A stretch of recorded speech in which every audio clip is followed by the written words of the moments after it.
My girlfriend was a diva in the music world. She had just won her second Golden Melody Award. She once told me, "Momo, when I become famous, I will announce you to the world right away. I will never stir up those messy scandals with other people, how boring." But at the fan meeting, she treated me like a stranger, right in front of her. I tore up the signed photo she gave me. Afterward, she directly made our relationship public online. My girlfriend was a diva in the music world. She had just won her second Golden Melody Award, but right now, as I stared at my phone screen, I could feel blood rushing to my head in waves. The picture on the screen had been reposted tens of thousands of times. The headline was written with a very convincing tone: breaking, newly crowned diva Su Qing and top young actor Lin Fan return to a hotel together late at night, suspected romance exposed. The photo was a little blurry, but I could still recognize Su Qing. She was wearing the coat I had put on her when I drove her to the airport. The man beside her was Lin Fan, the guy who had become famous from a historical costume drama. One after the other,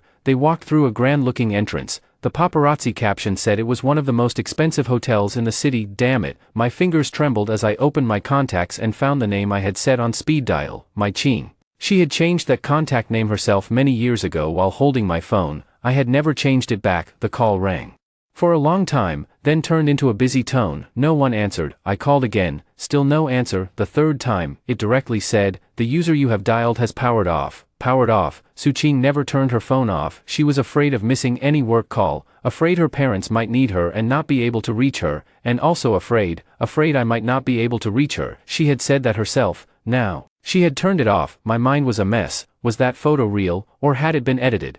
If it was real, why was she there? Work? What kind of work needed to be discussed in a hotel at midnight? When she called me yesterday, she had said she was staying overnight in the recording studio, exhausted from recording, and that she missed me. So now recording songs happened in hotels. I could not sit still. I paced back and forth in the apartment. This was the apartment we had rented together. It was not big, but she had once said that wherever I was, it felt warm. Now, the place felt as cold as an ice cellar. Her things were everywhere. Her favorite cartoon pillow on the sofa, half a bag of unfinished snacks on the coffee table, a row of high heels lined up in the corner. No, I had to ask her clearly. I had to hear her explanation with my own ears. I checked her schedule. I also had a copy saved on my phone. That afternoon, she had a small fan meeting in the city. Fine, I would go there and wait for her. I would ask her face to face. I grabbed a jacket and rushed out. I drove so fast that I almost ran several red lights. When I arrived at the mall where the fan meeting was being held, the outside was already packed with people. They were all young girls holding light boards with the character Qing on them,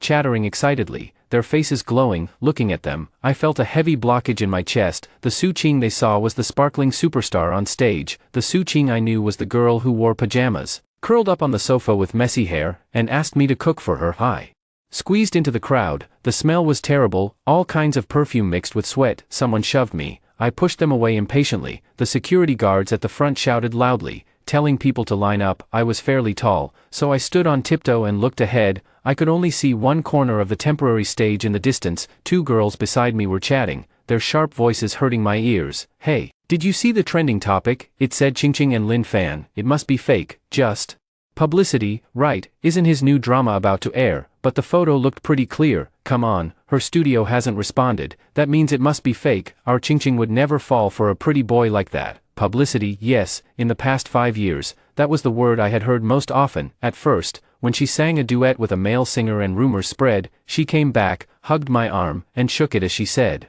"Momo, don't believe that stuff. The company arranged it all for traffic."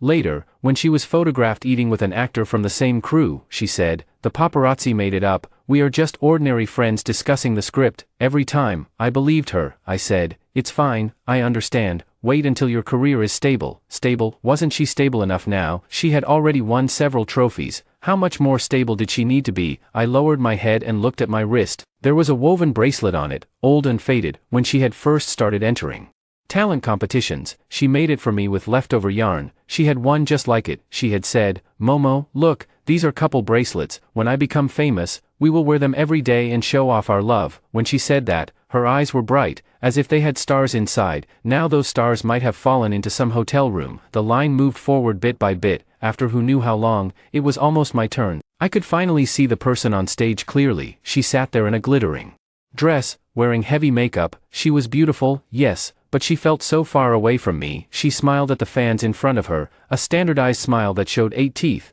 To me, it looked painfully fake. She never used to smile at me like that. She would squint her eyes and laugh with no regard for image. Sometimes she would even laugh so hard she got snot bubbles. There were 3 people ahead of me, then 2, then 1, finally. It was my turn. I walked up to the stage and stood opposite her.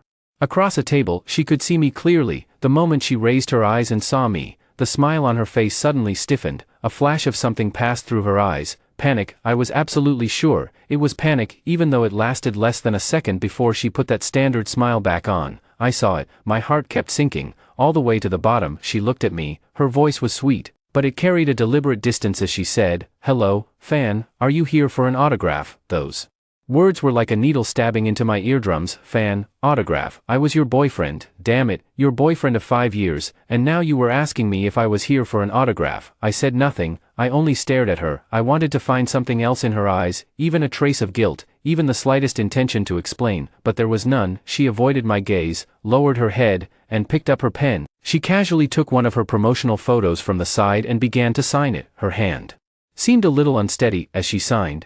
She kept talking, as if afraid I would open my mouth and say something. "The weather is so hot today. Thank you for waiting in line. Thank you for supporting me. Have you listened to my new song? Do you like it? You have to come to my next concert too." She spoke a little too fast. She sounded flustered. Whenever she felt guilty or nervous, she talked a lot. I knew her too well, but the more she acted like this, the colder I felt inside. What was she afraid of? Afraid that I would expose her in front of all these people, afraid that I would ruin her celebrity image. In her eyes, was I now an outsider who needed to be guarded against, even a threat? My head buzzed. Suddenly, images from many years ago flashed through my mind. Back then, she had not become famous yet. We squeezed into a basement room of less than 10 square meters. It leaked cold air in winter and was unbearably stuffy in summer. She held her guitar, leaned against my shoulder, and said, "Momo, when I become famous, I will announce you to the world right away. I will never stir up those messy scandals with other people. How boring. I want everyone to know that my man is you, Chen Mo, the best man in the world." The way she said those words back then was so serious, so sincere. Later, she did gradually become popular. She became busy, we saw each other less. I brought up going public a few times, and every time she would wrap her arms around my neck and act coquettish. "Just wait a little longer, Momo, this is a critical time. The company won't allow it. Wait until I am more stable." Okay, just a little longer. That little longer became 3 years, and after 3 years, I got a trending topic about her returning to a hotel late at night with another man. I got her powered off phone. I got this sentence in front of me. "Are you here for an autograph?" 3 years, like a fool, I had waited for 3 years. My heart turned completely cold, as if someone had poured a basin of ice water over it. Not even the last bit of warmth remained. She finally finished signing and handed the photo to me, still wearing that professional fake smile. "Here, thank you for supporting me." I looked at the stiff piece of paper printed with her pretty face, then I looked at her. I reached out and took the photo. Then, with both hands, I pinched the 2 sides of the photo and slowly tore it in half. The torn edge exposed white fibers. I did not stop. I kept tearing. I stacked the 2 halves together and tore again, until it became a handful of fragments too small to hold. Pieces of paper drifted down from my hands and scattered across the floor. The area around us instantly fell silent. Then came the sound of people sharply drawing breath and whispering. Su Qing's face turned deathly pale. Her eyes widened as she stared at me in disbelief. I still said nothing. I glanced at her wrist. It was smooth and fair, with nothing on it. The bracelet that had once matched mine had disappeared long ago. I turned around and did not look at her again. I pushed through the curious people behind me, squeezed through the crowd, and walked toward the exit. Behind me, I seemed to hear her suddenly stand up, followed by her manager's low, urgent warning. "Ching, what are you doing? Sit down, mind the impact." I heard all of it, but my steps did not stop. I kept walking forward, leaving all the noise, lights, and her behind me. Outside, the sunlight was dazzling. I narrowed my eyes and felt a little dizzy. 5 years, it turned out. They could break so easily, like tearing up a piece of paper. 2. I returned to the small apartment we lived in. When I opened the door, the room was dark, terrifyingly quiet. I did not turn on the lights. I walked straight to the sofa and threw myself onto it. The leather was cold and hard under me. My mind was empty. All that remained was Su Qing's face at the fan meeting, and that sentence, "Are you here for an autograph?" I had no idea how long I sat there. Maybe a few minutes, maybe an hour. Then I suddenly stood up and switched on the living room light. The white glare stabbed my eyes. I had to do something. I could not just sit there. I rushed into the bedroom and pulled open the wardrobe. Half of it held my clothes, mostly t-shirts and jeans. The other half was all suit-jeans, dresses, shirts, coats. I used to feel that a crowded wardrobe like this was nice. It felt like home. Now, looking at it only made me feel suffocated. I casually dragged out the largest suitcase and opened it on the floor. Then I walked to the wardrobe and, without even looking, yanked down Su-Ching's half of the clothes, hangers and all. Dresses fell to the floor, sweaters piled together, hangers knocked into each other with a clattering noise that sounded especially harsh in the quiet room. One hanger caught on a silk blouse and tore a slit through it. I did not stop. I kept pulling things down. Who cared about that now? Before long, her side of the wardrobe was empty. I looked at the colorful pile of clothes on the floor. It looked like a garbage heap. I began stuffing them into the suitcase, disregarding order, pushing them down with my foot so I could close the lid. The zipper got stuck. I used a lot of force before I finally managed to pull it shut. Then I looked around. On the nightstand sat a framed photo. It was from her birthday last year, when we went to the beach together. In the photo, she had jumped onto my back. I was turning my head to smile at her. Both our faces were dotted with water, and we were laughing like fools. I walked over and picked up the frame. My fingers brushed over her smiling face under the glass. Then I turned it over, pried open the clips on the back, and pulled out the photo. On the back, she had written a line in pen: Momo and Ching, together forever, forever, to hell with forever. I walked to the desk and pulled open the drawer. It was filled with all sorts of odds and ends. I rummaged through it and found a pair of scissors, the most ordinary office scissors. Holding the photo and the scissors, I returned to the living room and sat on the cold floor. I laid the photo flat in front of me. Looking at the two people pressed close together in the picture made me feel sick. I raised the scissors, the cold metal pressed against my fingers. I found the seam between our bodies, placed the tip of the scissors against it, then squeezed the handles hard. Snip, the sound was crisp. The photo split down the middle. I looked at the half where she was smiling brightly, held it in my hand for a few seconds, then flung it into the trash can beside me. There was also yesterday's leftover instant noodle container in the trash. The soup stained her face in the picture. In my hand, only my own half remained. The me in the photo was grinning like an idiot, looking ridiculously happy. I placed it on the floor. Then I went to search for more drawers, boxes, gaps in the bookshelf. I turned over every place where we had hidden photos together, trips, meals, silly moments at home, even those distorted big head stickers from when she had just learned to use a beauty camera.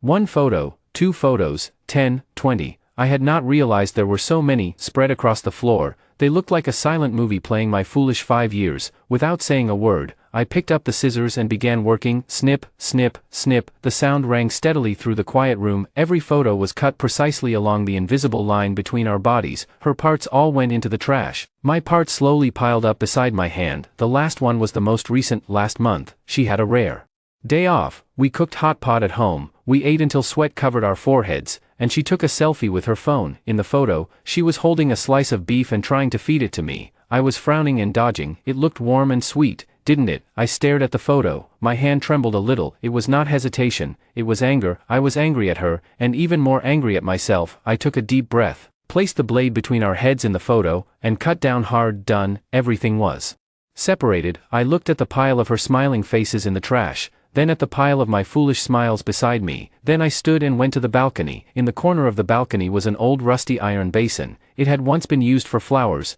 The flowers had long since died. I dragged the basin to the middle of the balcony, brought over the pile of me, and threw it in. Half a basin of paper scraps, all half versions of me. I searched my pockets and found a lighter. I crouched down, pulled out the corner of one photo, and clicked the lighter. The flame leapt up and licked the edge of the photo paper. Soon, it blackened, curled, and began to burn. I threw the burning photo into the basin. The fire caught the other photos with a whoosh and spread. My smiling face, my happiness, all those moments I had believed would last forever crackled in the flames, then vanished. The smoke was a little choking, but I did not move. I just crouched there and watched until the last spark went out. Only a pile of black and gray ashes remained at the bottom of the basin. I stood up. My legs were a little numb. Back inside, I picked up my phone. The screen was dark. There was not a single notification. She had not called. She had not sent a message. Maybe she was still at the fan meeting dealing with fans. Maybe she was discussing with her manager how to handle me, this extreme fan. I unlocked my phone and opened WeChat. The pinned chat was still her. Her contact name was Ching. The last message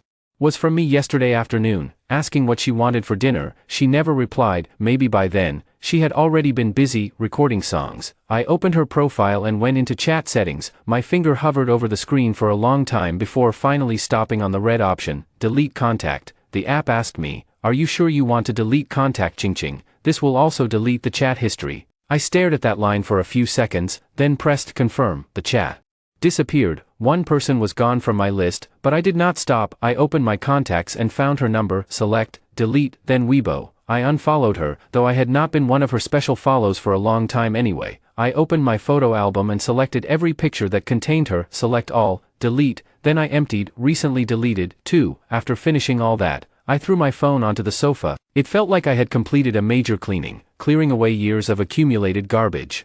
The apartment seemed much emptier, much quieter. I returned to the living room, collapsed onto the sofa, and closed my eyes. The room was truly quiet. This time, it was really over. From my heart to the outside world, everything had been cleaned out. Where should I go next? What should I do? I did not know, and I did not want to think about it. I would sleep first. Maybe when I woke up tomorrow, there would be an answer. But I knew one thing, I could not stay in this place filled with her shadows anymore. 3. The next morning, I woke very early, before the sky had fully brightened. I did not lie in bed. I got up right away and splashed cold water on my face. My mind cleared a little. I looked at myself in the mirror, stubble, dark bags under my eyes, a haggard face. I had to move. I could not stop. The moment I stopped, I would start thinking about that mess. First, I went online and found a moving company. I booked the earliest time available, that very morning. Then I began packing my own things. I did not have many clothes. A few t-shirts and jeans were enough to fill a hiking bag. What took up the most space were my guitars, and a box of pedals, cables, and similar equipment. Those were my lifeline.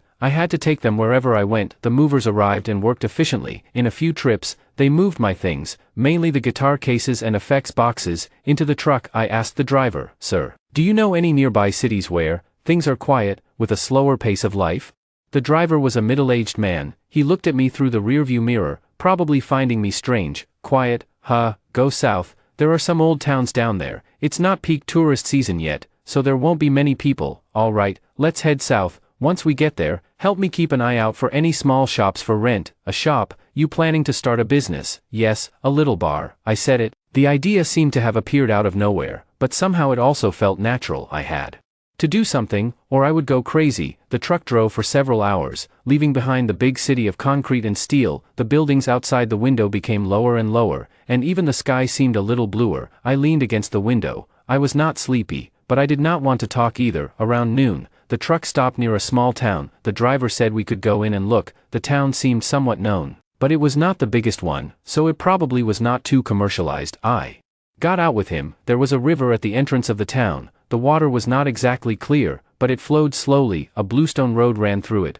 Old houses stood on both sides, white walls and black tiles, some of the plaster already peeling away. There really were not many people. Occasionally, a few elderly people sat at their doors sunning themselves, dogs lying at their feet and dozing. We walked along the river for a while, and actually saw a shop with a red paper sign at the door that said, "For rent." It was small, just a single storefront. The location was a little out of the way, not on the main street. The windows were dusty. Inside, it was empty, with a layer of dust on the floor. I wrote down the phone number on the door and called it. The landlord was local, with a heavy accent. The rent was much cheaper than in the city. I did not even bargain. I directly said I would rent it. The process was surprisingly fast. Maybe small places did not have that many formalities. I got the key and pushed open the wooden door. A musty smell mixed with dust rushed out.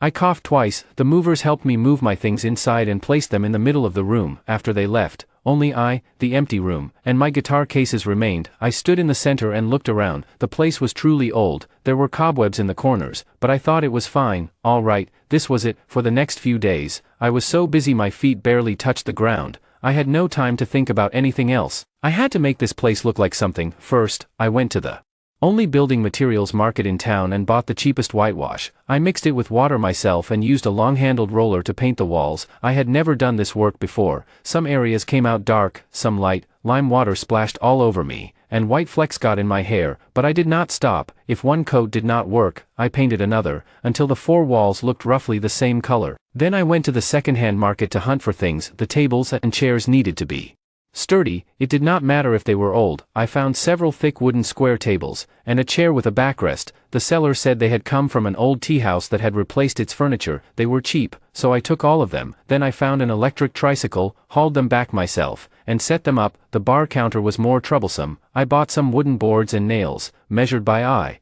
and cobbled it together myself. It was crooked and uneven, but at least it stood and would not fall apart. Lighting was important. I did not want those glaring white bulbs, too harsh. I bought several warm yellow floor lamps and a string of little colored lights, then hung them messily on the walls and near the window. When I plugged them in and tested them, the yellowish glow actually had a bit of atmosphere. The sound equipment could not be cheaped out on. I went into the city and picked out a used amplifier and speakers from a decent brand. I also bought a cheap karaoke screen, though I felt I might not use it much. When testing, I played an old song. The sound echoed through the empty room, and the effect was surprisingly decent. The thing I spent the most thought on was the alcohol. I did not know much about it. In the past, I had only drunk some beer. I called an old friend who had once worked in a bar. He gave me a list: basic spirits, beer, soft drinks, and so on. I followed the list and bought stock, slowly filling the empty shelves behind the bar, looking at all those bottles and jars. I felt it was starting to resemble something real. I named the bar Lone Island. I did not think too much, it just felt fitting. I found a wooden board, painted the two characters on it in black paint,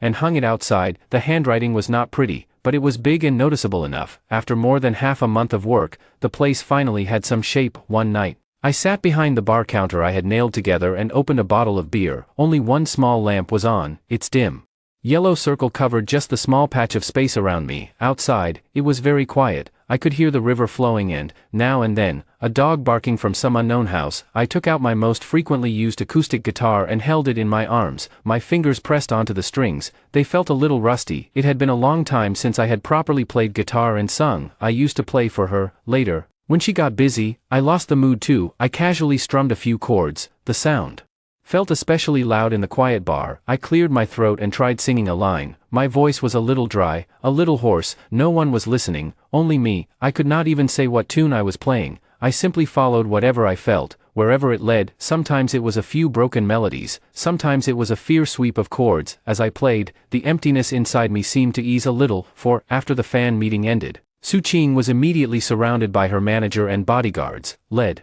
away through a special passage, and stuffed into a car. Her manager's face was iron gray. In the car, she began a barrage of questioning and scolding. Su-ching, are you crazy? In front of so many people, you were actually about to chase after him. Do you know how terrible the impact would have been? What is going on with that Chen Mo? Did he threaten you? Do we need to call the police? I'm telling you, cut things off with him right now. The company will find a way to handle the PR. You just insist that he is an extreme fan, mentally unstable. Su-ching collapsed in the back seat. Neon lights rushed past outside the window, casting shifting shadows across her pale face. She did not hear a single word her manager said. Her mind was filled with Chen Mo's eyes, the eyes that had lost every bit of light in an instant, and his decisive back as he tore up the photo. Stop the car, she suddenly screamed, hitting the driver's seat hard. I want to go back to the place where he and I live.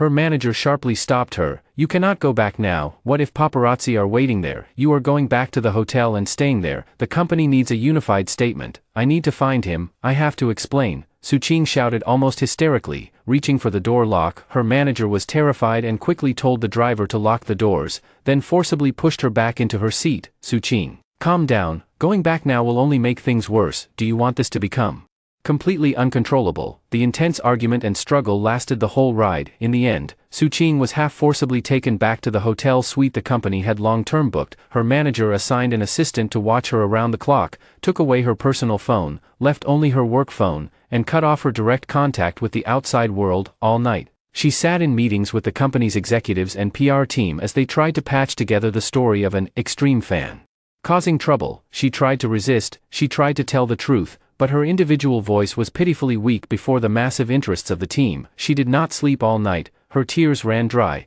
leaving only numbness and cold. It was almost dawn before the noisy people gradually dispersed. The manager finally threw down one sentence: behave yourself and think about your future, then left in exhaustion. At last, only Su-ching remained in the suite. Morning light filtered through the glass window, but it brought no warmth. She sat there in a daze for who knew how long before she suddenly snapped awake. Chen Mo. She had to see Chen Mo immediately. She did not care about changing out of her wrinkled gown. She did not care about her haggard face. She grabbed her personal phone from the corner of the sofa, where it had been tossed. Perhaps the manager thought she had the situation under control and had let her guard down. Su-ching rushed out of the hotel and hailed a car. All the way, she kept calling Chen Mo. It still said his phone was off.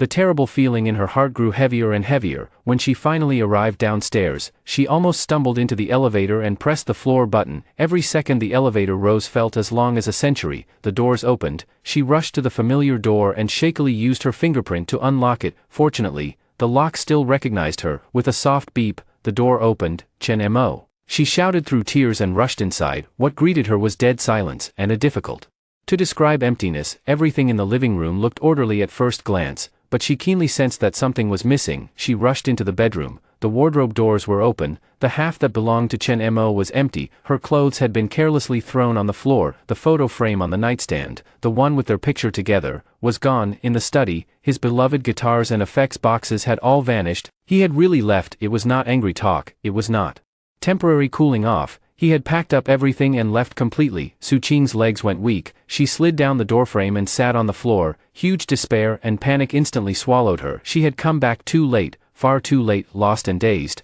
she looked around this space that had suddenly become strange and cold. Her gaze accidentally swept over the trash can in the corner of the living room. As if possessed, she crawled over and lifted the lid. Then her breath stopped. Inside the trash can were torn pieces of photos. She recognized them, all kinds of promotional photos, artistic shots, and many photos of her and Chen Mo together, but every photo of them together only had her half left. Chen Mo's part had been neatly cut away without the slightest hesitation. Her smiling face lay all alone in the cold trash can. Some pieces were even stained by instant noodle soup, making them look especially glaring and ridiculous. He had not even bothered to throw this trash out, or perhaps he had left it there deliberately. He had left these broken images containing only her, like a silent and cruel mockery. Su Qing reached out, trembling, and scooped up a handful of photo fragments from the trash. She looked at all the different smiles on the pieces, the smile on stage, the smile before the camera, the smile while leaning beside Chen Mo. She had once thought they were happiness, success. Now they felt unbearably ironic. At last, she understood Chen Mo's feelings when he left. That had not been anger from a moment of impulse. It was the death of a heart after long accumulated disappointment. He had taken away everything that belonged to him and left behind every past memory related to Su Qing. Memories he had personally cut away. In the place they had once called home, these fragments were more destructive than any scolding or argument. They declared silently, "You, Su Qing, and everything related to you, have become worthless to me. You only belong with garbage." He had left. In the most decisive way, he had told her, "We are over." 5. Su Qing took out her phone, wanting to call Chen Mo. Just then, a notification popped up. It was about her fan meeting. Su Qing swiped across the screen, her fingertips icy. On the screen were real-time comments under the topic, Su Qing extreme fan. Filthy words surged like a tide. Every sentence stabbed her eyes like needles. "That man is disgusting. Stalkers deserve to die. Dox him. Let him die socially. Qing, don't be afraid. We'll protect you. Look at the crazy way he tore up that photo. Did he escape from a mental hospital?" There were also so-called deep dive posts, paired with blurry photos of Chen Mo from outside concert venues years ago, calling his eyes obsessive and his behavior abnormal. They painted him as a terrifying, persistent madman, but that was not a madman. That was Chen Mo. The Chen Mo who silently brought her hot soup when she practiced singing late into the night. The Chen Mo who waved hard at her from below the stage when her hands trembled before her first performance. The Chen Mo who pulled her out of a basement, believed she could shine, and stayed by her side for 5 whole years. And now, because of her foolish panic in that moment, because of her manager's obstruction, because of her pathetic celebrity image, he had been nailed to a pillar of shame and cursed by thousands upon thousands of people with the vilest words. "No, that is not how it is," she murmured to herself, her fingers trembling as she called that number she knew by heart again. "The user you have dialed has powered off." A WeChat message she sent showed only a cold red exclamation mark. Message sent, but rejected by the recipient. He had blocked her. He had cut off contact completely. She remembered the way Chen Mo's eyes had dimmed instantly at the fan meeting, losing all light. She remembered the way he silently tore up the photo, piece by piece. She remembered his back when he turned and left, so decisive, without even the slightest reluctance. How much pain had he been in then? And if he saw this news now, what would he think? He must believe that all of this was done with her consent, that she had pushed him out as a target in order to protect herself. Ah! She screamed out of control and threw her phone hard onto the sofa, both hands plunging into her hair as she curled in on herself. Overwhelming fear and regret nearly tore her apart. She could not lose him, absolutely not. Over these 5 years, she had long grown used to having him in her life. He was her foundation and her home, the only real thing outside the noisy entertainment world. But now, she had lost that reality with her own hands. No, she had to explain. she had to win him back. She sprang to her feet and paced the room like a trapped animal. The company would definitely not allow her to speak out, they would only tell her to wait and let it cool down. But this time, she could not listen to the company anymore. If she waited any longer, Chenmo would truly never come back. She rushed over, picked up her phone, and opened the Weibo editing page. The screen was cracked, but it still worked. Her fingers did not quite obey her because of how emotional and nervous she was. She had to speak, right now, she had to tell the truth. She began typing, with no polish and no PR language, only a direct outpouring of emotion. First, I apologize to everyone who cares about me. I have hidden this for a very long time. The gentleman at the fan meeting was not an extreme fan. He is my boyfriend of 5 years, Chen Mo. Writing this, tears welled in her eyes and blurred the screen. She wiped them away hard and continued, all the previous rumors and scandals were publicity arranged by the company. I failed to oppose them firmly. That was my fault. My coldness at the fan meeting came from my personal panic. I was afraid he would reveal our relationship and cause an uncontrollable scene. I caused him irreparable harm, she cried. As she wrote, the wording was a little messy. But every word came from her heart. I admit my mistakes and my cowardice. I failed the support and companionship he gave me quietly for so many years. When I had nothing, he was by my side, but after I became famous, because of so-called career and future, I made him wait again and again. I was even afraid to make his existence public. I am a complete bastard.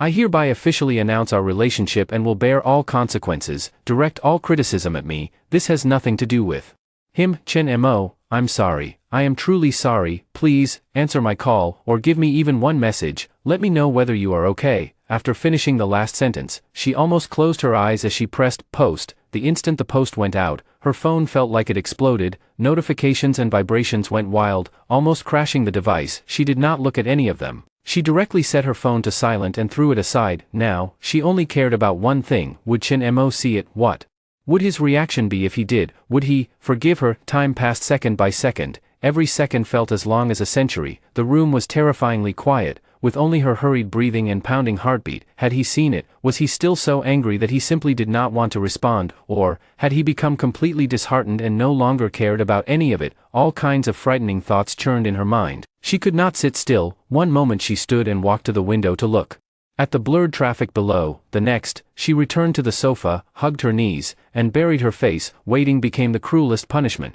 After who knew how long, maybe only a few minutes, maybe several hours, she could not hold back anymore and picked up the phone again, ignoring countless missed calls and exploding private messages. She went straight to her contacts, found Chen Mo's number, and called again. The user you have dialed has powered off. The cold system voice was unchanged.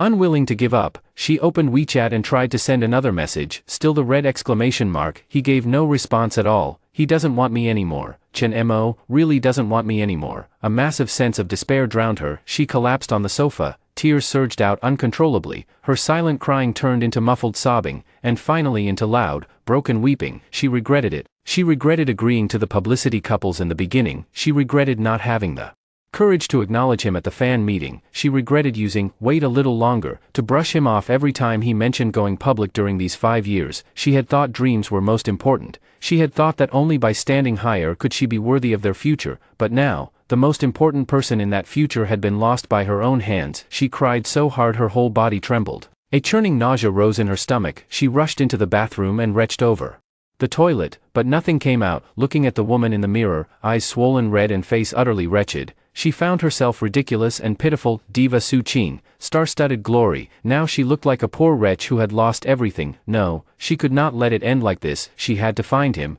She had to apologize to him in person and beg for his forgiveness. No matter what conditions he put forward, she would accept them as long as he came back. Yes, find him. This thought gave her a little strength again. She wiped away her tears, rushed out of the bathroom, and began making frantic calls. She called every mutual friend who might know where Chen Mo had gone, called former band members, and even called distant relatives from his hometown. Hello, brotherly, it's me, Su Qing. Have you heard anything about Chen Mo recently? Sister Wang, do you know where Chen Mo might have gone? His phone won't connect. Auntie, this is Qingqing. Has Momo contacted home? With every call, she carried enormous hope, but the answers were all the same. I don't know, no contact. He didn't say. Hope ignited again and again, then was extinguished again and again. Chen Mo seemed to have evaporated from the world, cutting off every connection to the past and disappearing completely from the enormous city. Su Qing held her overheated phone and stood in the middle of the room, Feeling unprecedented confusion and panic, the world was so big, where was she supposed to find her Chen Mo? She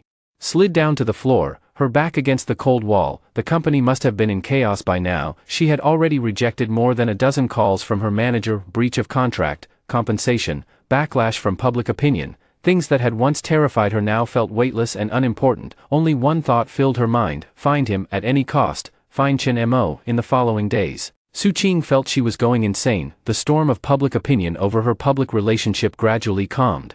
But the person she wanted to find remained missing. The enormous pressure from the company, the astronomical breach penalty, none of it mattered to her. She pushed off every job she could in order to search for traces of Chen Mo. Just when she was almost in despair, ready to accept that she might have lost him forever, an almost forgotten clue surfaced in her mind. She remembered long ago, when they curled on the sofa watching an old film. In the movie, the protagonist, after failing in life, went to a small southern town. Chen Mo had casually said, "Actually, that doesn't sound bad. Find a place where no one knows you, open a small shop, and live plainly." At the time, she had laughed and said he had no ambition. South, small town, 6, Lone Island, open for business. I hung a handwritten sign by the door. In crooked characters, it read, "Open, 6 p.m. to 1 a.m. There was no opening ceremony and no firecrackers. When the time came, I flipped the switch on the lightbox. The 2 words lit up.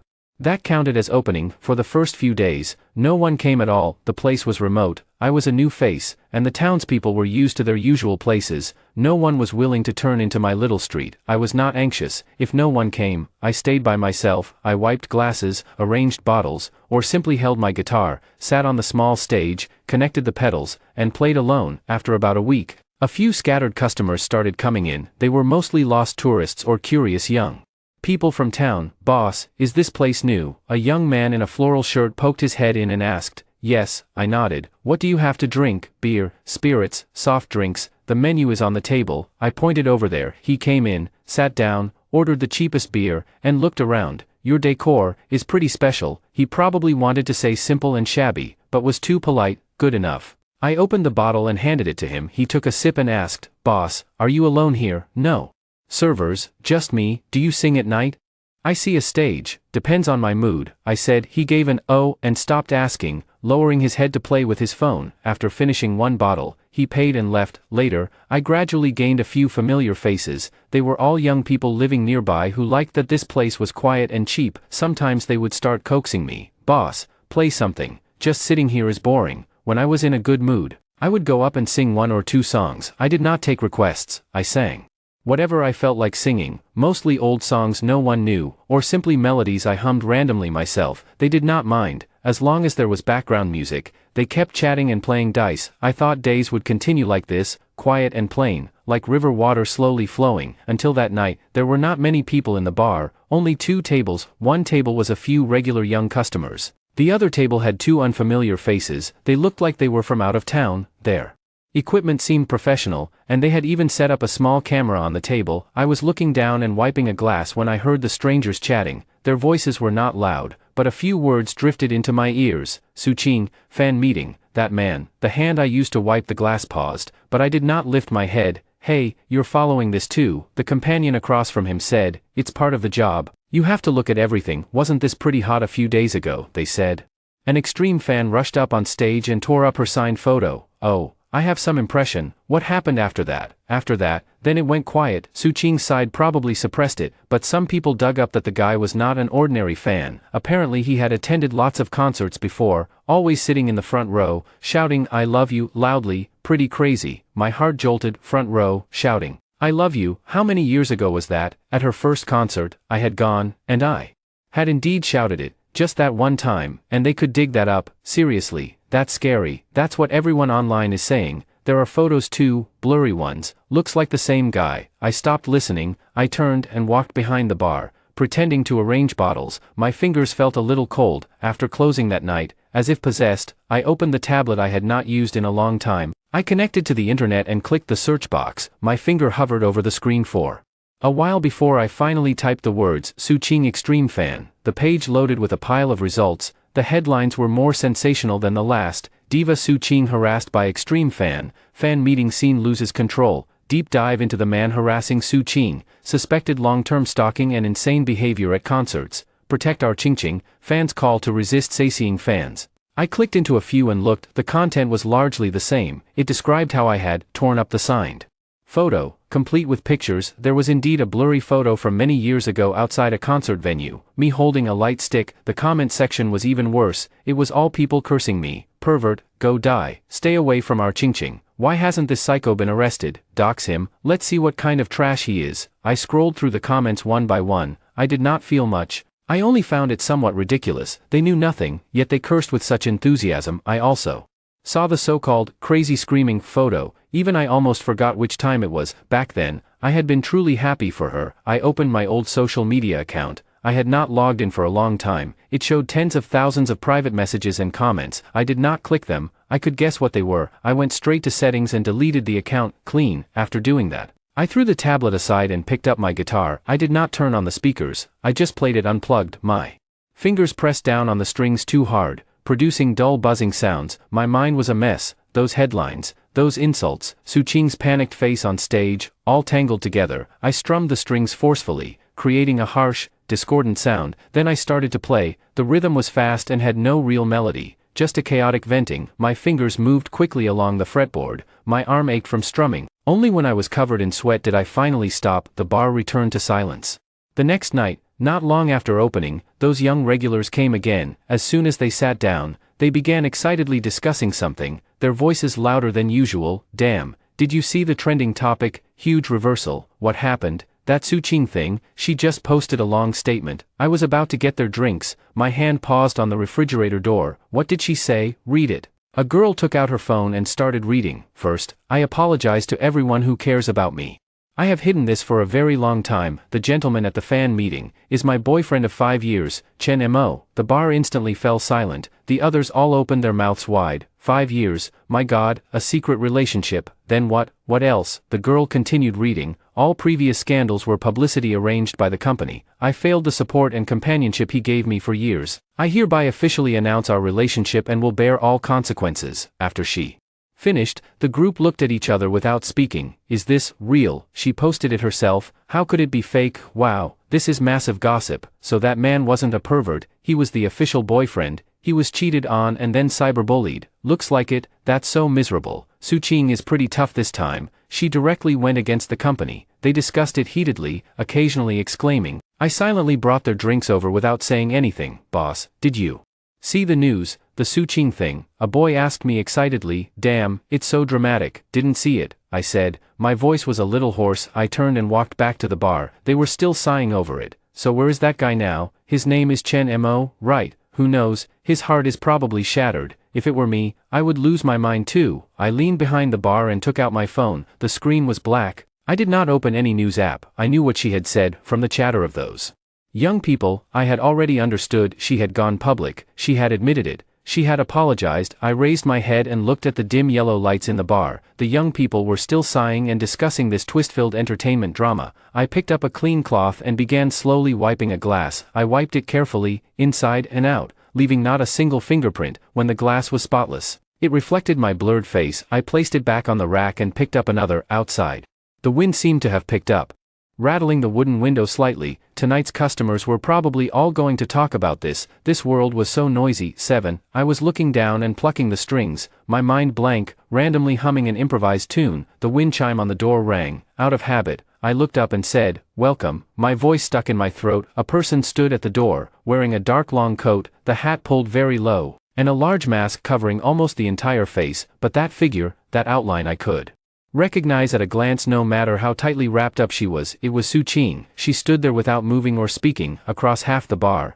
I could feel the eyes exposed above her mask staring at me. They held too many emotions: panic, guilt, longing. My fingers tightened around the guitar. My fingertips pressed into the strings a little painfully. There was no expression on my face. At least, I thought there wasn't. I looked at her, probably for only a second or two, then I looked away and lowered my head. My gaze returned to the guitar strings. My fingers continued the plucking motion from before, and I kept humming the shapeless melody, as if the person who had just entered was only the most ordinary stranger, a customer who had walked in by mistake or out of curiosity. There was another table in the bar, 2 young women from town. They seemed not to recognize the fully disguised Su Qing. They only gave this strangely dressed woman at the door a curious glance, then lowered their heads and kept playing with their phones. I continued playing my guitar and did not look at her again, but I could hear her faint breathing. I could feel her hesitate for a few seconds before she finally took a step. She did not walk to the bar counter. She did not greet me. She walked straight to the empty table in the innermost corner, the one closest to the wall, pulled out the chair, and sat down. That seat had the dimmest light and was almost entirely hidden in shadow. She took off her damp hat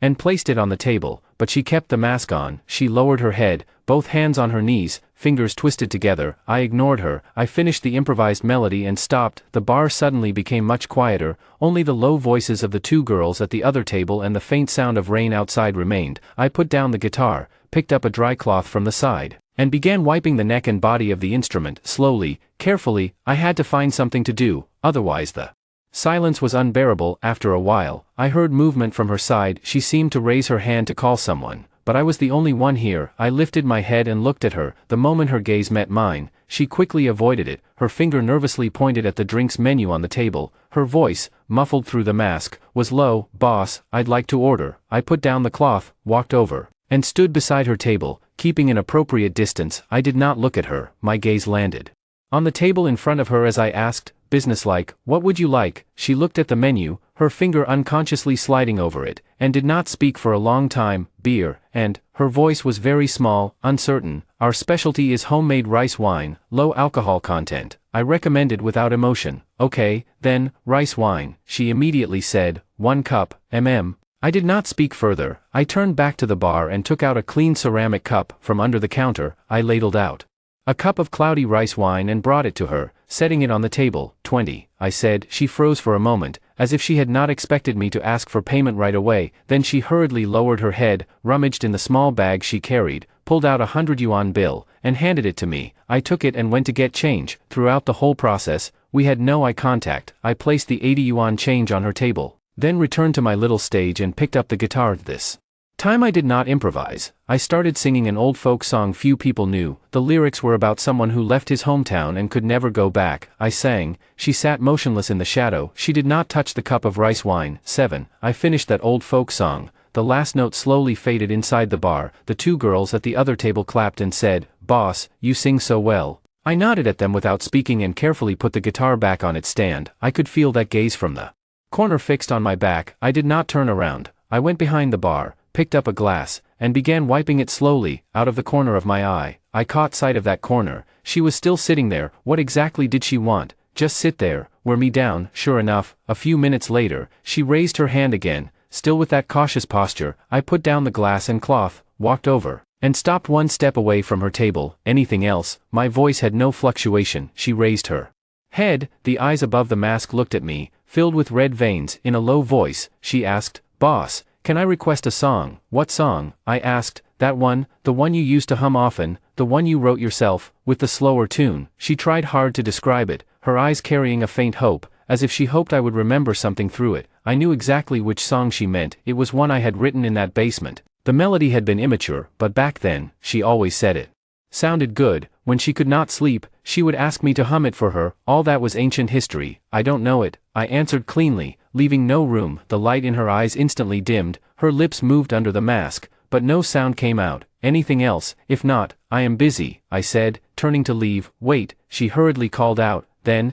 give me another cup, a cup of whiskey." She pointed to the most expensive one on the drinks menu. I looked at her. She had almost never drunk strong liquor before. She only took 1 or 2 sips of beer. What was she trying to do? Get drunk? Which whiskey? I asked. There were several on the menu. Any one. "The most expensive is fine," she said. I did not ask again. I went back to the bar, poured a small half glass, and brought it to her. 180. She took out her wallet again, this time handing me 200 directly. No need for change. I placed the 20 yuan change on her table, then returned to my old spot, behind the bar.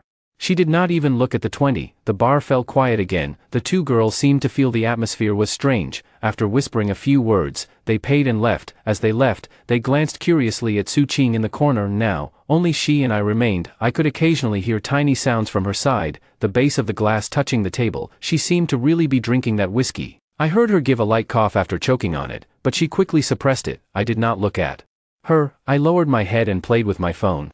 There was actually nothing to look at. I was just randomly swiping. Time passed extremely slowly. Finally, The old wall clock pointed to 1 in the morning, closing time. I stood up and began cleaning. I moved the glasses from the bar into the sink and wiped the counter clean. I made some noise, meaning, time to leave. She did not move. After almost finishing, I went to the door and flipped the sign from open to closed. Then I walked back and looked at her. We're closed. Only then did she seem to react, slowly raising her head. At some point, she had pulled her mask down a little, exposing her nose and mouth. Her face was very pale. She looked at me and said, "Chen Mo, can we talk? It's late, Miss Su." I used the most distant form of address. "I need to rest. Just 5 minutes. No, 3 minutes is enough." Her tone carried pleading. Her hand unconsciously gripped the edge of the table, knuckles turning white.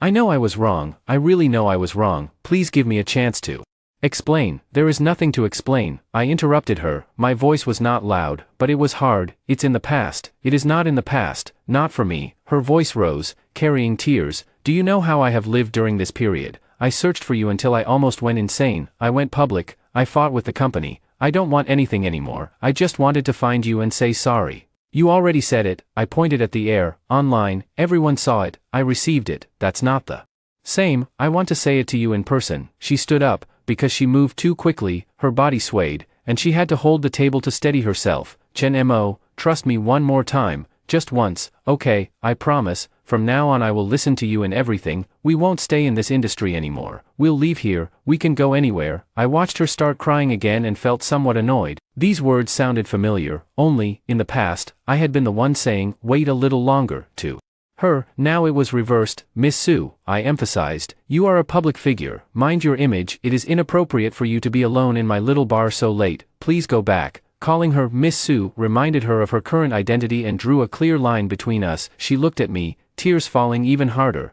but she bit her lip tightly and did not let herself sob aloud. "Chen Mo, do you really not care about me at all anymore? 5 years, we had 5 years." She reached out as if wanting to grab me, but under my cold gaze, she timidly withdrew her hand. 5 years, she still had the nerve to mention 5 years. The anger I had pressed down for a long time began to rise, but I pushed it back. There was no point arguing with her. I walked to the door and pulled it open. The cold night wind rushed in, making the lightbox outside sway. "It's late, go back. Should I call a car to take you to your hotel?" She stood where she was, motionless, only looking at me and crying. I waited for a while. Seeing that she still did not move, I lost patience. "Then do as you like. When you leave, close the door for me." After saying that, I did not look at her again. I turned and walked straight out of the bar, leaving the door behind me loosely shut. I did not lock it. She had to come out eventually. I did not go far. I stood under the shadow of the eaves outside and lit a cigarette. The cold wind cleared my head a little. I listened to the movement inside. At first there was no sound. After a while came suppressed, broken sobbing. She cried for several minutes, then gradually quieted down. Then I heard footsteps. The door was pushed open from inside. She came out, eyes swollen red, tear tracks still on her face. Seeing me smoking at the door, she froze for a moment. I stubbed out the cigarette and threw it into the trash can beside me. "Can you get back by yourself?" She did not answer. She only looked at me, her eyes hollow. I took out my phone and opened the ride-hailing app. Address. She gave me the name of a hotel, the only decent one in town. I called a car for her. The app said the driver would arrive in 5 minutes. The two of us stood under the eaves, several steps apart, neither speaking. The air felt solid. The car came, its vacant sign lit. I opened the rear door and said to her, "Get in." She looked at me. Her expression was too complicated for me to bother analyzing. She lowered her head and got into the car. I shut the door and told the driver, "Please take her to XX Hotel."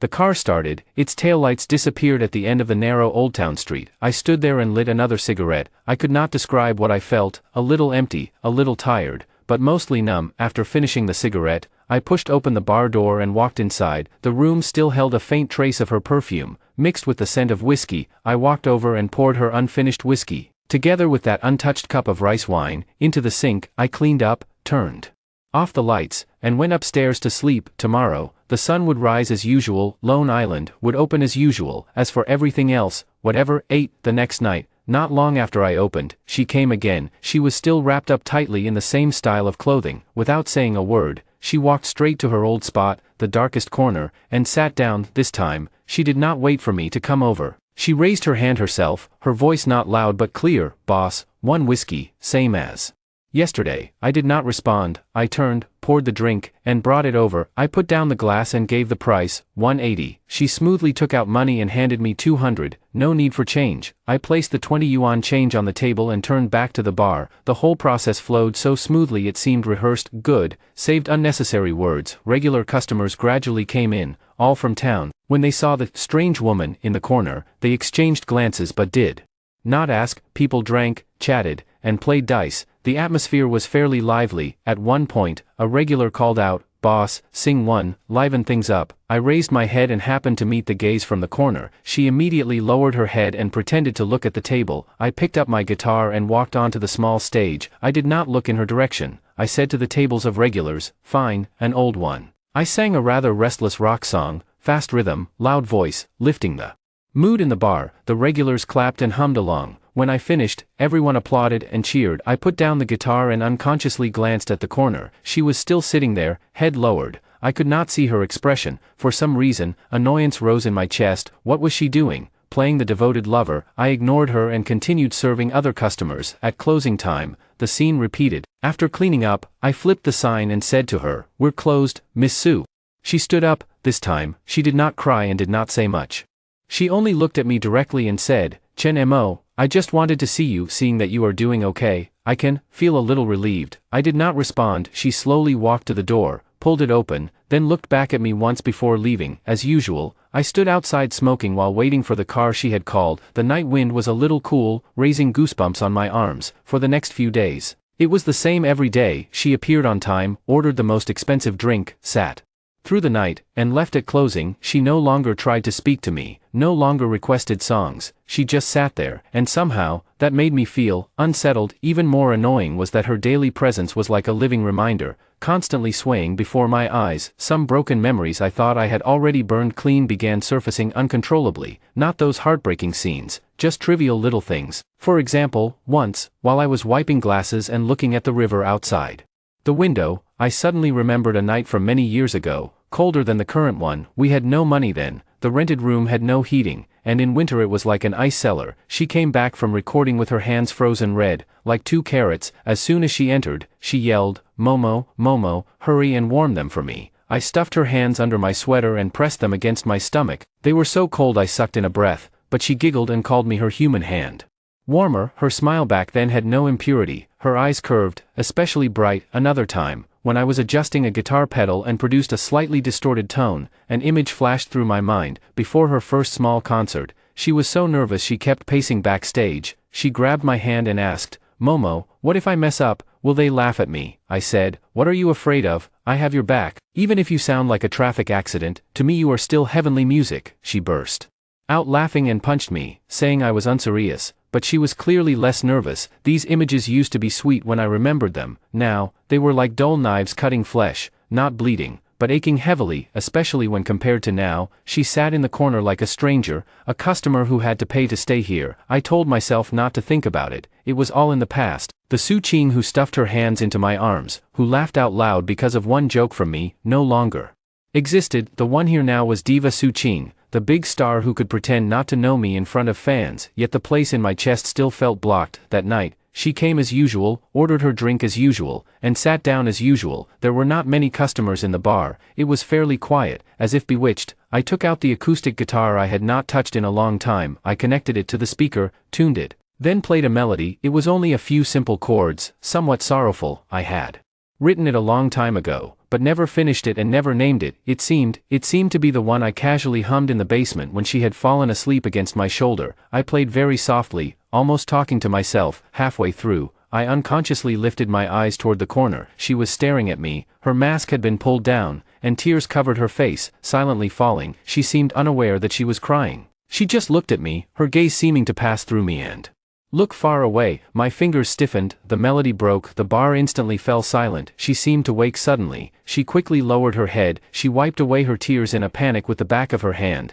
then pulled the mask up again. I cursed inwardly. Why the hell did I play that? Stupid hands. I put down the guitar. My voice was a little stiff as I said to the remaining few customers, "Sorry, everyone. I'm a little tired today. Closing half an hour early. Drinks are on me." The customers were a little surprised, but they did not say anything and left one after another. Su Qing still sat there, unmoving. I walked to her table and knocked on it. we're closed. She raised her head, her eyes were still red, but her emotion seemed somewhat steadier. She looked at me and asked, Chen Mo, that song, did you ever finish it? I did not expect her to ask that. I froze for a moment, then immediately made my face cold.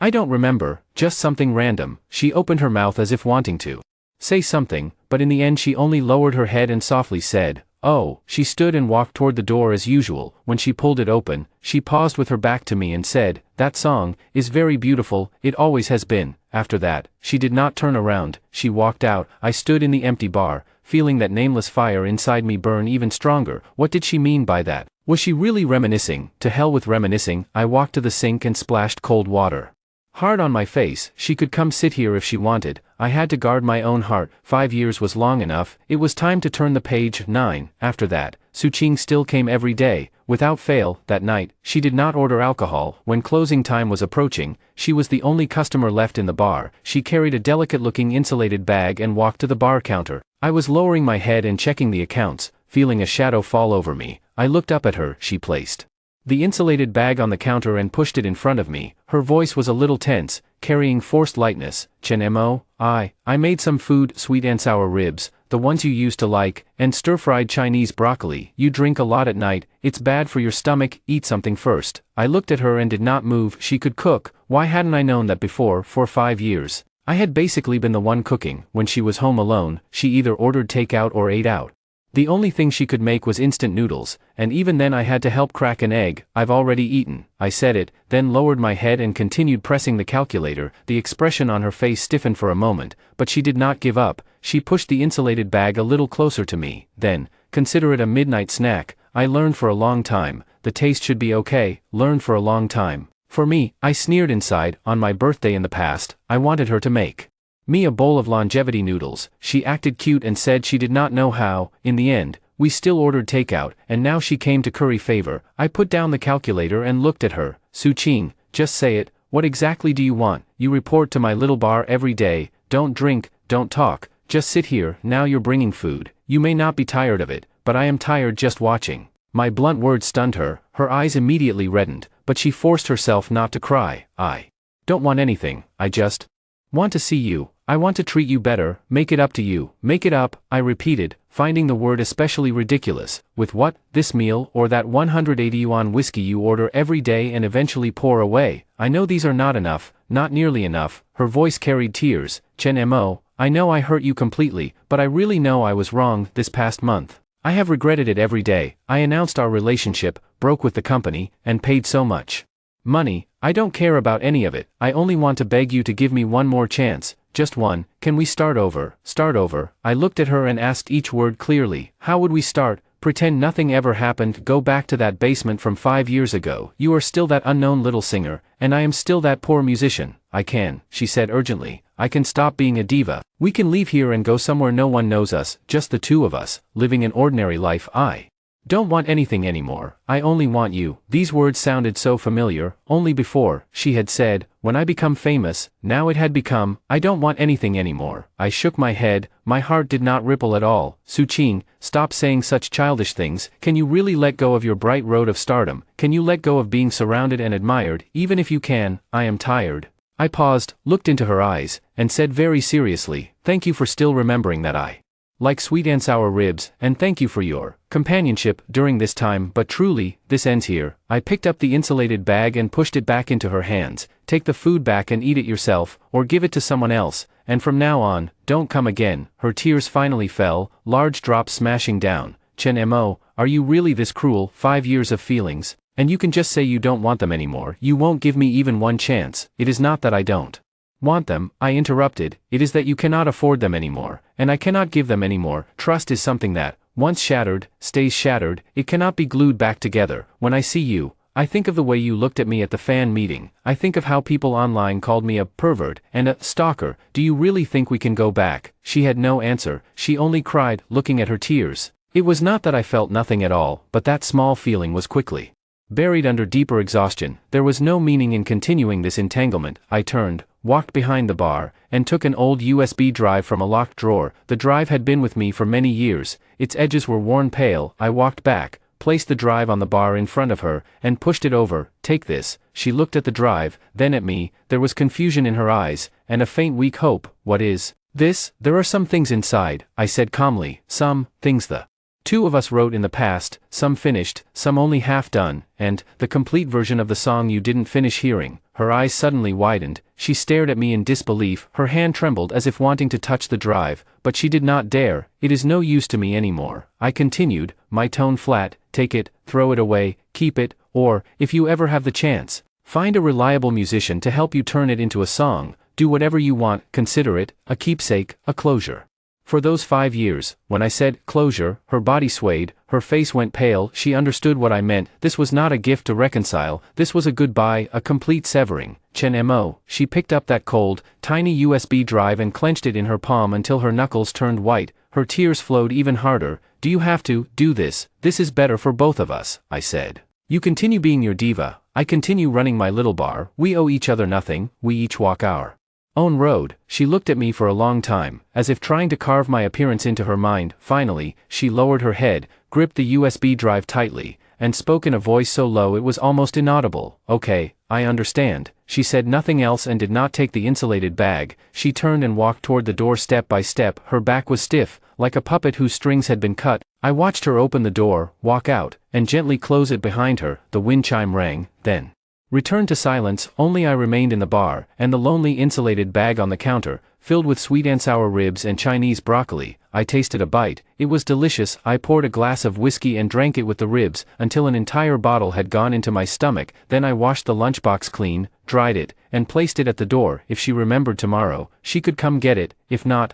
then so be it. I turned off the lights and sat in the darkness. It felt as if a piece had been emptied from my heart, but more than that, there was a lightness that came from finally ending something. The USB drive was hers now. The final attachment had been cut. This time, there should truly be no connection left. 10. Suqing left. After that night, she never appeared at Lone Island again. For the first 2 days, I felt a little unused to it. At closing time, I would instinctively glance toward that empty corner. Then I would remember that no one would come. That was fine. Quiet, I told myself that. Life returned to its old track. Open in the afternoon, sing at night, close in the early morning. The regulars occasionally asked about that strange woman. I casually brushed it off with, maybe she went traveling. They soon forgot about it. About half a month later, on an ordinary night, there were not many people in the bar, just a few scattered tables. Later, I had added radio programs to the song request system. When no one requested songs, it would play programs. The host rambled through the new song chart, then said, next up is an impressive one. It is the brand new single diva Suqing has just released after a period of silence. The title is The Star Watching Over Lone Island. It landed directly at number 1 as soon as it entered the chart. It is said that there is a sorrowful story behind the lyrics. My hand stopped wiping the glass. Lone Island, star. She certainly knew how to name things. Before I could think too much, the intro began. It was piano, slow and tinged with an indescribable sadness. Then Suqing's voice came out. It was different from her former high, clear singing. This time her voice was a little hoarse, carrying a deliberately suppressed sob. I once thought that chasing starlight could light your eyes, but I forgot to look back at the silent harbor behind me. You were always waiting, dinner cooked, a dim yellow lamp left on, while I was busy chasing distant applause and pushing away your outstretched hand. Promises shattered in the noisy crowd. What you tore apart was a chapter of the past. I lost my star and drifted alone across an unmanned sea. Does the watching Lone Island still remember the light the star once had? On those nights, you played the guitar, and I leaned against you, singing softly. The lyrics were very direct, almost peeled straight from our story. Starlight, Lone Island, harbor, torn chapters. She did not bother hiding anything. Some customers in the bar perked up and listened. Hey, is this Suqing's new song? The melody is pretty sad, a regular older brother said. The lyrics are interesting. Lone Island, same as this shop's name. Another person chimed in and even smiled at me. Sounds like heartbreak, even big stars suffer for love. I did not answer and continued wiping my glass, but the sound from the radio kept drilling into my ears. When she reached the chorus, her voice rose slightly, carrying tears. I am a lost ship, and you are the silent shore. But when I turned back, the lights had already faded. Lone Island keeps watch over the night. The star falls into the deep sea. The two of us can never return to what we once were. Later, I stood in the center of 10,000 people, hearing cheers like waves. Only then did I understand the brightest star was the light in your eyes. You cut apart all the photos and burned half the past, like a faded bracelet that can never be tied back the same. I am a lost ship, and you are the silent shore. But when I turned back, the lights had already faded. Lone Island keeps watch over the night. The star falls into the deep sea, the two of us can never return to what we once were. She sang with real immersion and full emotion. She probably cried quite a bit while recording it. This song, paired with her public apology, was practically a perfect piece of crisis PR and sentimental marketing. I could almost imagine how fans would pity her, praising her for speaking through her work and rising from the ashes. Just when I thought the song was about to end, the singing continued. You said wait a little longer, wait until dreams take root, but I waited until I became the stranger in your story. Now I sing this song in an empty bar until dawn, only to find the most painful applause is memory rewinding again. Lone Island no longer waits. The star learns to shine alone. At last, we have become the most familiar distant places. If one day you hear this belated confession, that is me in the deep sea, docking for you one last time. The song ended, and the radio host began sighing with emotion again. That really sings straight into the heart. It is said that the background of this song is Su Qing's previous 5-year relationship that ended without a result. Looks like she loved deeply. The customers also began discussing it. So that guy is the Lone Island in the song. TSK, sounds like the woman was the one who wronged him. Now she knows regret. What was she doing earlier? But the song is genuinely good. Makes your chest ache. Boss, does your shop name have something to do with this song? Someone asked me half jokingly, but my ears were stuck on the last part. Those were the lines I had completed on the song in that USB drive. I had not expected her to put them into this song. I put down the glass, walked to the music system, reached out, and changed to another radio program. The bar instantly had only the sound of customers chatting. Too noisy, I said lightly, then returned to wiping glasses. The customers froze for a moment, looked at one another, then stopped asking, and changed the subject. In the following days, that song became wildly popular as expected. You could hear it everywhere, in malls, in other people's cars, even from the speakers of shops next door. The young people who came to the bar also mentioned it from time to time when chatting. They said things like, Su Qing's Lone Island is amazing, or, it sings what people feel. I treated all of it as if I had not heard. Once,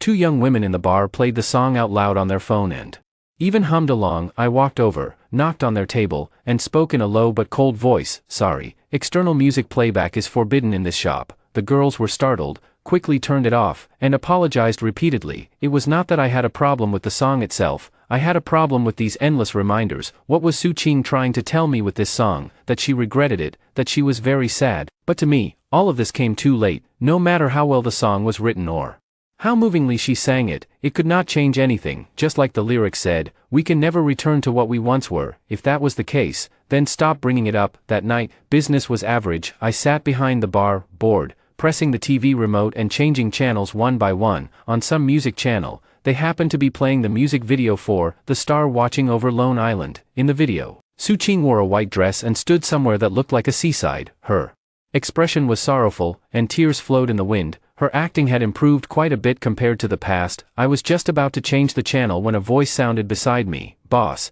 can I request a song here? I looked up. It was an unfamiliar girl, probably in her early 20s. She wore a simple t-shirt and jeans, her hair tied in a ponytail, looking clean and fresh. She pointed to a wooden sign on the wall behind me. It read, "Song requests available, free when the boss is in a good mood." You can, I said, putting down the remote. What do you want? She smiled, her eyes curved. Can I request a happy song? Anything is fine, as long as it makes people feel better. I froze for a moment. Customers who came here usually requested either love songs or folk songs. It was rare for someone to directly ask for a happy song. Why a happy one? I asked casually. She shrugged. I just broke up. Listening to sad songs makes me feel worse. I want to change my mood. She said it quite openly, with a little self-mocking smile on her face. I looked at her for 2 seconds, then nodded. All right. I picked up the guitar and thought for a moment, then I played a light country folk song with a brisk rhythm. I did not sing especially seriously, but I tried to make my voice sound relaxed. The girl sat on a high stool in front of the bar,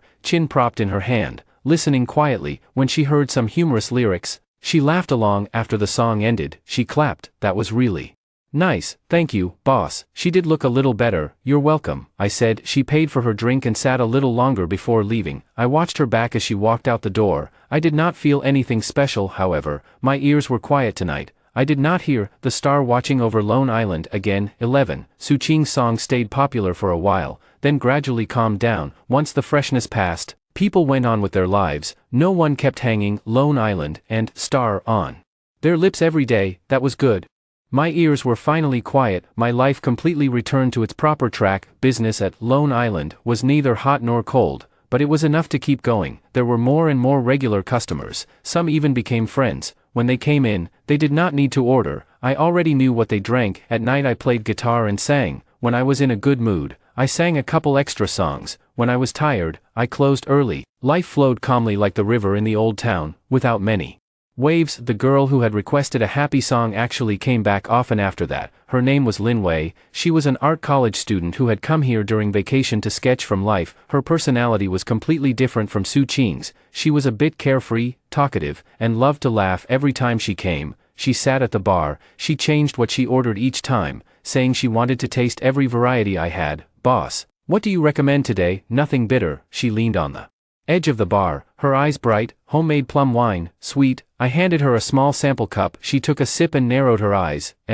This is good. I'll have this. Then she would draw while chatting with me. Sometimes she used a sketchbook, sometimes she even carried a drawing board. Most of the time, she talked and I listened. Boss, you play guitar so well. Were you in music before? Yeah, played a bit. Why did you stop? Why come open a bar? Got tired. Oh, opening a bar is nice too.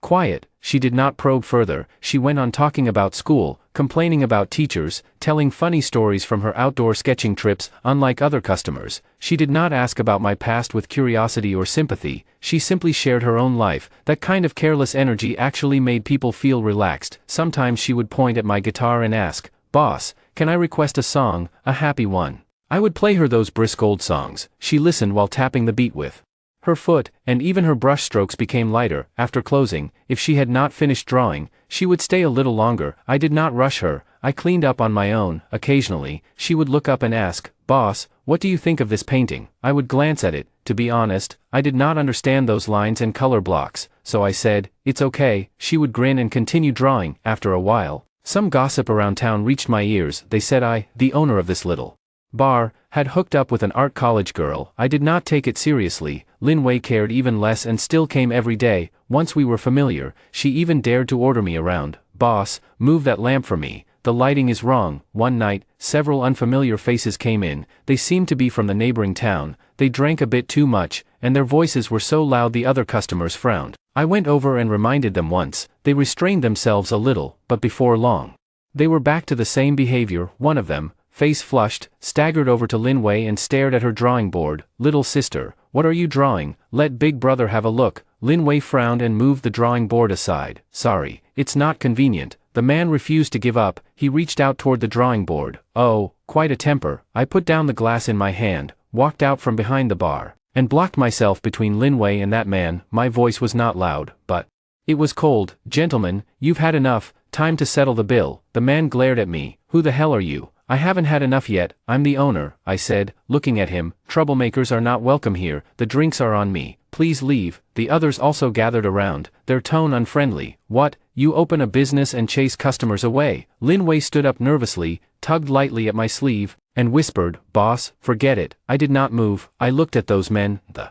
situation was a bit tense. At that moment, Brotherly, a regular customer and the town electrician, stood up with two of his friends. Brotherly was tall and sturdy. He walked over, patted the drunk man's shoulder, and said with a smile, "Brother, if you've drunk enough, go home. Don't disturb the young lady's drawing. The boss is a good guy. Give him some face." Those men looked at Brotherly and the others, then looked at me. Perhaps realizing they could not gain anything here, they cursed a few dirty words, but in the end, they still went to pay the bill. I did not stop them. Not a cent of what should be collected was missed. Then they left resentfully. After they left, Lin Wei breathed a sigh of relief and said to me, "Thanks, boss." I nodded. "It's fine." Then I said to Brotherly and the others, "Thanks, Brotherly, drinks are on me today." Brotherly waved it off. "No need to be polite, we're neighbors." That little disturbance passed just like that. After closing, Lin Wei helped me clean the tables. While cleaning, she said, "I didn't expect you to be this tough, boss." I did not answer and turned chairs upside down onto the tables. She looked at the side of my face and suddenly asked, "Boss, did you go through a lot before?" My movement paused for a moment, then I continued moving chairs. "Who doesn't have a past?" "True." She smiled and did not ask further. After cleaning up, she shouldered her drawing board. "I'm leaving, boss. See you tomorrow. Be careful on the road."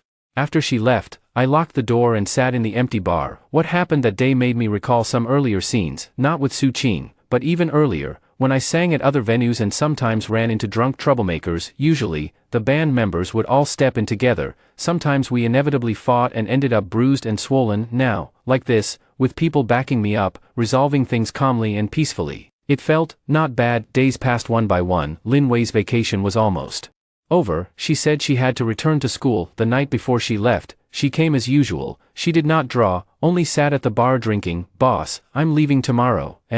Thank you for this period of time." "For what?" "For letting me freeload so much lighting and a model," she joked, but her eyes were serious. "And your songs." "You're welcome." She was silent for a while, looking at the cup in her hand, then said, "Boss, I think you are someone with a story, but if you don't say it, I won't ask." Still, she raised her head and looked at me. "People have to look forward, right? Your bar is good, and your songs are good. It will definitely get better and better." I looked at her young, energetic face and nodded.